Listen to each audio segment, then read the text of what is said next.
फेरि पनि लाइभमा आए।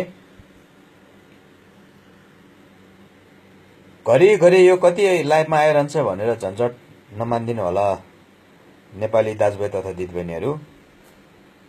तपाईहरूले यहाँ प्रत्यक्ष रूपमा देख्न र पढ्न सक्नु हुनेछ। कुवेतका मानव तस्करहरूको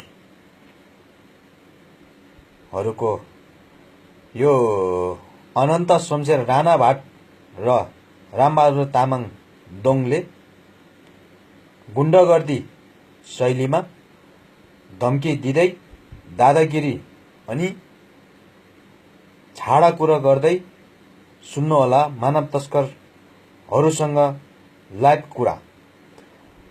कृपया यहाँनिर तपाईहरूले हामीले सकेसम्म म्युट गर्ने कोसिस गर्छौं। रामबहादुर तामाङले चाहिँ बोलेको कुराहरू 81 मैले चाहिँ अनन्त शमशेर राणा भाटलाई 81 मैले चाहिँ अनन्त शमशेर राणा भाटको नम्बरमा फोन गरेको थिएँ। 81 रामबहादुर तामाङ भन्ने र चाहिँ बोलियो भनेपछि यो अनन्त शमशेर राणा भाट कुन जिल्लाको हो, कुन अञ्चलको हो, त्यसको डिटेल्स मैले प्राप्त गरिसकेको छु। यिनी चाहिँ अहिले चाहिँ मानव तस्करको नाममा चाहिँ अहिले कुवेतको चाहिँ नम्बर 1 दलाल बन्दै गएको मैले देखेको छु। यी दलाल मानव तस्करहरूको नौटङ्की नाटक धेरै हुन्छ र धेरै भोगेको छु, धेरै देखेको छु, धेरै महसुस पनि गरेको छु। सायद नेपाली दाजुभाइ तथा दिदीबहिनीहरूले पनि धेरै भोगिरहनु भएको छ। त्यहाँ एकजना चेली प्रेममय वाइवालाई यी अनन्त शमशेर राणा भाटले त्यत्तिकै झुलाएर राखिरहेको छ। यहाँ चाहिँ अनन्त शमशेर राणा भाटको एउटा साथी छ पेमा सुनुवार राई भन्ने, यिनले पनि धेरै झुलाइराखेको छ। तिनलाई नेपालमा पठाइदेऊ भन्दाखेरि उल्टो नाना भाँती कुरा गरेर मसँग धेरै च्यालेन्ज गरिरहेको अवस्था छ। र रामबहादुर तामाङ र यी शमशेर राणा भाटले बोलेको कुरा म तपाईलाई अब सुनाउन चाहन्छु। कृपया नेपाली दिदीबहिनीहरू, चेलीबेटीहरू अलिकति होशियार रहनु होला, किनकि रामबहादुर तामाङको बोली वचन कस्तो छ, यसमा एकदम छाडा बोलिएको छ। म आज आएर धेरै नेपाली चेलीबेटीहरूलाई धेरैसम्म चाहिँ पीडा दिएर चाहिँ नेपालमा कतिलाई नेपालमा पठायो, कतिलाई कुवेतमै बेपत्ता पारियो, कतिलाई बलात्कार गरियो। त्यो पीडाबाट चाहिँ म एकदमै विक्षिप्त भएर आज फेरि लाइभमा आउन म बाध्य भएको छु। यसमा तपाईहरूले स्वीकार दिनु होला भन्दै म चाहिँ के अरे अनन्त शमशेर र रामबहादुर तामाङ दोङको चाहिँ के अरे भोइस रेकर्ड म सुनाउनु अनुमति चाहन्छु तपाईहरुसँग। एकैछिन म यहाँ अलिकति प्राविधिक मिलाउँदैछु, धैर्य गर्नु होला साथीहरु।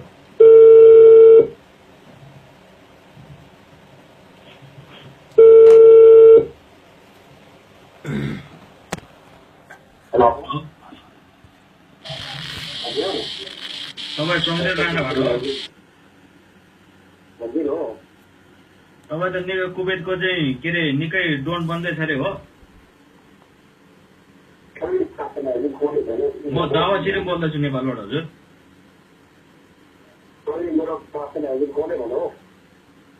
तपाईँ के अरे कीर्ति गोले निकै थर्काउँदै हुनुहुँदो रहेछ त होइन?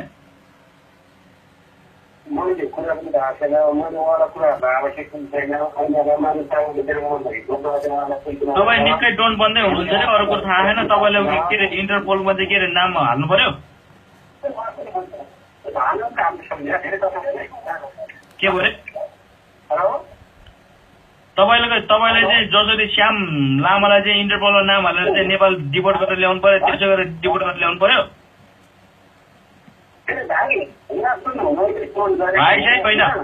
भाइ चाहिँ होइन तपाईँ शमशेर के अरे रानबाट हो कि होइन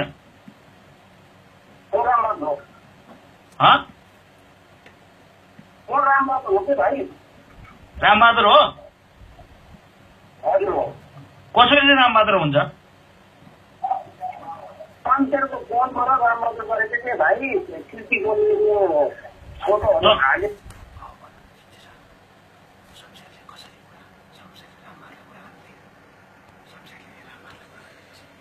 अब भन्नुहोस् तपाईँहरू नै शमशेर राणा भाटले रामबहादुर तामाङले किन बोल्न दियो के छ यो दुईजनाको चाहिँ साँडगाँठ भन्ने कुरो तपाईँहरूले पनि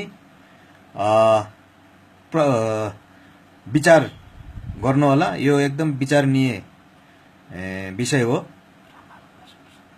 रामबहादुरको कुरा सुन्नु होला तपाईँहरूले रामबहादुर भनेको तपाईँ रामबहादुर हो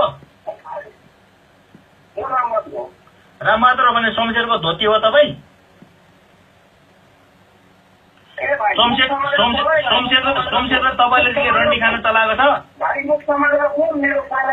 मुख सम्हालेको होइन अनन्त शमशेर राणा भाट र यता के अरे रामबहादुर दोङले चाहिँ के रन्डी खान चलाएर बसेको छ जिलिपमा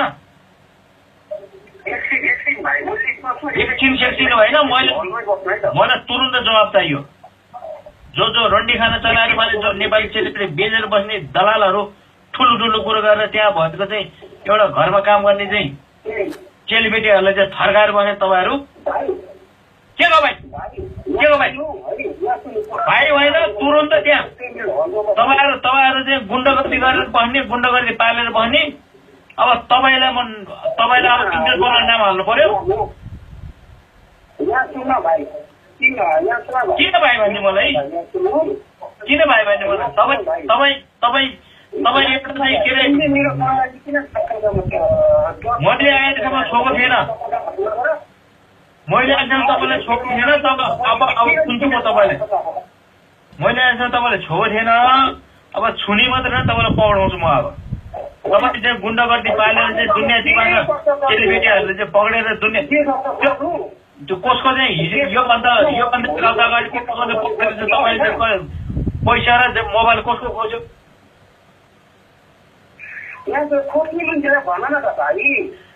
कहिले खोजेको भन्ने प्रमाण छ हामीसँग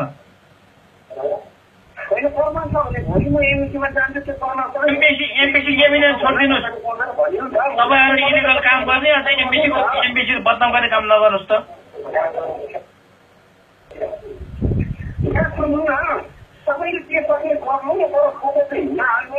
फोटो किन नहाल्नु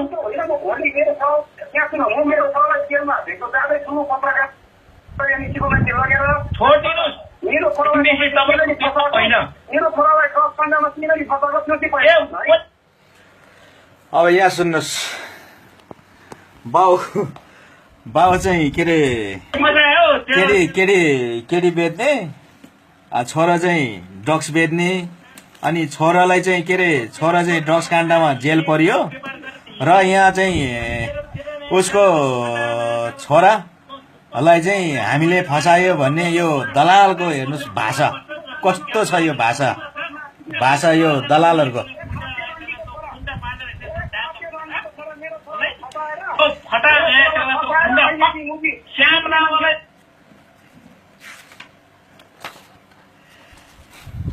यस्तो फटाहरूसँग अब हेर्नु त हेर्नु यस्तो फटाहरू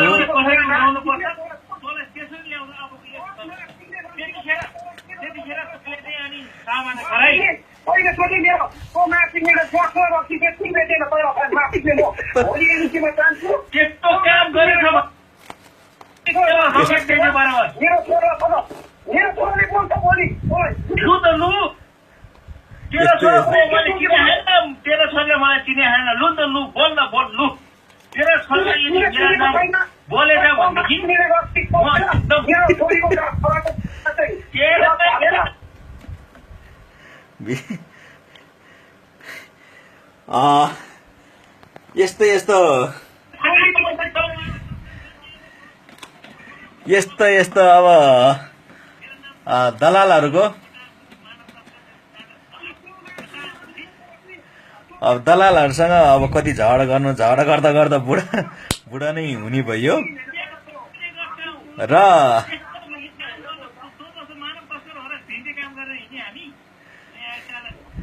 यो अलिकति प्राविधिक अलिकति गडबडी हुँदैछ, कहिले साउन्ड ठुलो र सानो भइरहेको छ।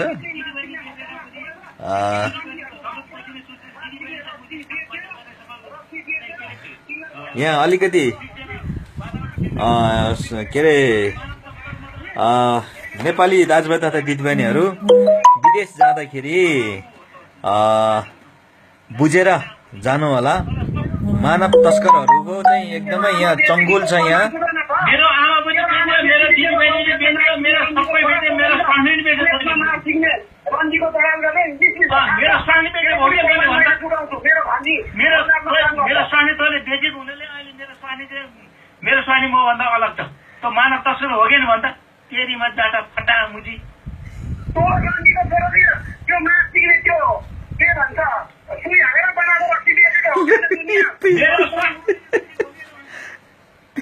यो गर्नु न, प्ले गर्नु न कोही।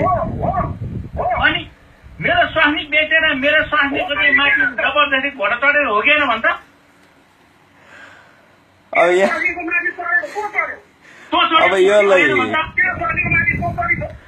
यसलाई यहीँ थापिराखौँ। यो मानव तस्करहरूले अब बोल्ने पनि बोल्छन्, नबोल्ने पनि बोल्छन् होइन। यिनीहरूले अब खाने मुखबाट बोल्दैनन् भन्ने कुरो म यहाँ सम्पूर्ण मेरा फ्यानहरूलाई चाहिँ म आग्रह गर्न चाहे।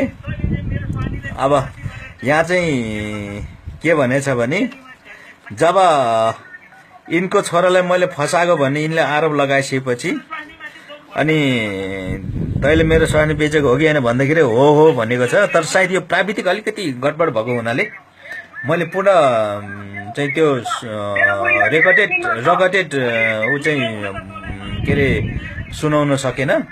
त्यसमा म सम्पूर्ण साथीहरूसँग चाहिँ के अरे म क्षमा प्रार्थी माग्न चाहन्छु।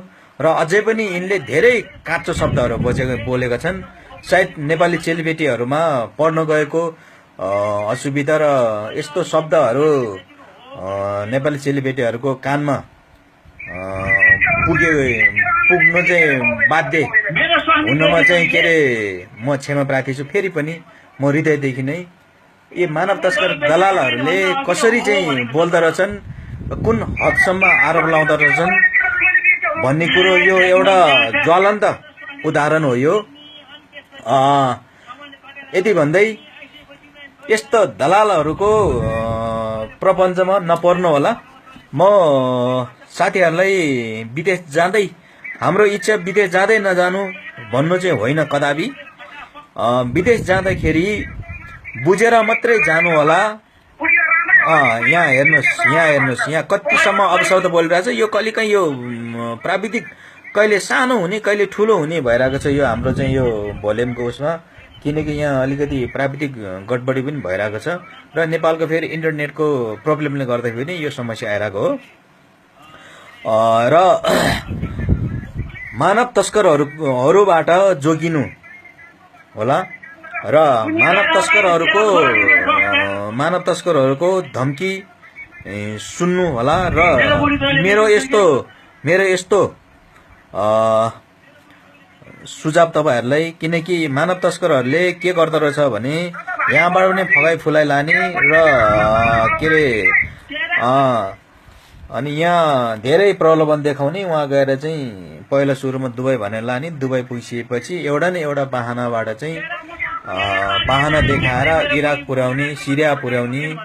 त्यत्तिकै होइन, 12-13 हजार डलरसम्ममा नेपाली चेलीबेटीहरू किनबेच गरिरहेको भन्ने अहिलेसम्म तथ्याङ्क आएको छ। र नेपाली चेलीबेटीहरू म यति चाहिँ भन्नु चाहन्छु कि यहाँ 12-13 हजार डलरमा तपाईँ बिक्री हुन्छ भनेदेखि 12-13 हजार डलर भनेको 12-13 लाख कुरा हो। 12-13 लाख हो। 12-13 लाख तपाईँ बिक्री हुन्छ भनेदेखि तपाईँले यहाँ अलिकति काम गरेर पनि तपाईँले जीविका उपार्जन हुन्छ। तपाईँ हरेस नखानुहोस्। यहाँ सुन्नुहोस्, यस्तो छ यहाँ तपाईँ त नेकपा शमशेर राणाहरूले कल गरेको टेलिफोन यहाँ रामबहादुर तामाङले खोसेर चाहिँ मसँग प्रतिवाद गर्न आए। दावासित बोल्दैछु नेपालबाट हजुर। यहाँ निकै अपशब्दहरू बोलिएका छन्। तपाईँ के अरे र- कृतिकले निकै थर्काउँदै हुनुहुँदो रहेछ त होइन? मेरो कुनै पनि व्यक्तिगत र कुनै पनि जातिगत र कुनै पार्टीगत कुनै पनि केही दुश्मनी छैन, तर सिर्फ तपाईँ हामी निकै डोन भनेको बन्दै हुनुहुन्छ नि, अरू कुरो थाहा छैन। तपाईँले वर्ग के अरे दुश्मन हो इन्टर हामी। पोलमा चाहिँ के अरे नाम हाल्नु पर्यो।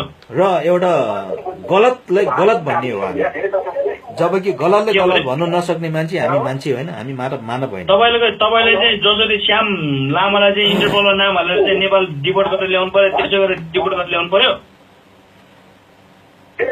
फेरि अलिकति सुरुबाट रिपिट भाइ चाहिँ होइन, अलिकति प्राविधिक भाइ चाहिँ होइन, तपाईँ शमशेर के अरे राणाबाट हो कि होइन? हँ? रामबहादुर हो? कसरी चाहिँ रामबहादुर हुन्छ?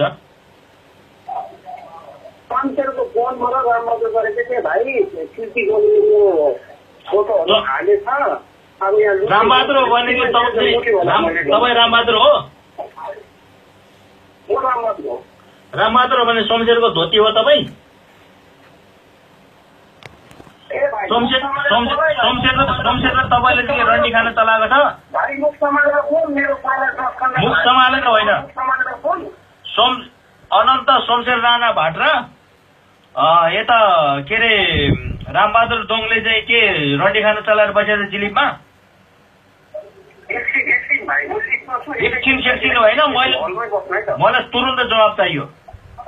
जो रन्डी खान चलाएर मान्छे नेपाली चेलीपेटी बेचेर बस्ने दलालहरू ठुलो कुरो गरेर त्यहाँ भएको चाहिँ एउटा घरमा काम गर्ने चाहिँ चेलीपेटीहरूलाई चाहिँ थर्काएर बसे तपाईँहरू के हो भाइ?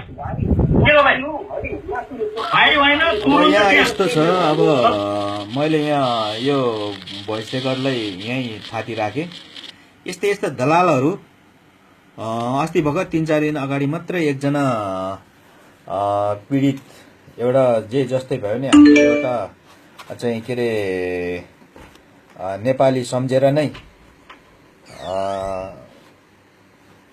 साथ र सपोर्ट गर्ने हो। जहाँसुकैको होस्, नेपाल अधिराज्यभित्रको जुनसुकै कुनामा रहे तापनि हामीले एउटा नेपाल आमाको सन्तान भनेर नै हामीले सहयोग गर्ने हो। सन्तान नै सम्झेर हाम्रो चेलीबेटी अथवा दाजुभाइ मानेर नै हामीले चाहिँ साथ र समर्थन गरिरहने हो। तर यी दलालहरू जस्तो, यी नरपिचास जस्तो हाम्रो त्यस्तो हृदय छैन र हुनु पनि हुँदैन। एउटा हामी मानवतामा रहेका मानवीय एउटा हृदय बोकेको व्यक्तिहरूले यस्तो गलत कार्यहरू गर्ने र गलत नियत बोकेर बस्ने यी नरपिचासहरू, यी गिद्धहरूको विरुद्ध तपाईँ हामी एक भएर लड्नुको विकल्प अहिले छैन। आउनुहोस्, हामी यसै पनि वीर नेपाली हो, वीर गोर्खाली भनेर हामी चिनिन्छौँ र हामी यी मानव तस्कर दलालहरूको कतिन्जेलसम्म चाहिँ लहलयमा बकिने र यी मानव तस्कर दलालहरूको डरमा चाहिँ कतिन्जेलसम्म हामी बाँच्ने। यहाँ नेपालमा राजता फालियो भने यस्ता मानव तस्कर दलाल 2-4 जनाको चाहिँ दलालहरूको चाहिँ धाक धम्की आयो भन्दैमा, धाक धम्की गर्यो भन्दैमा हामी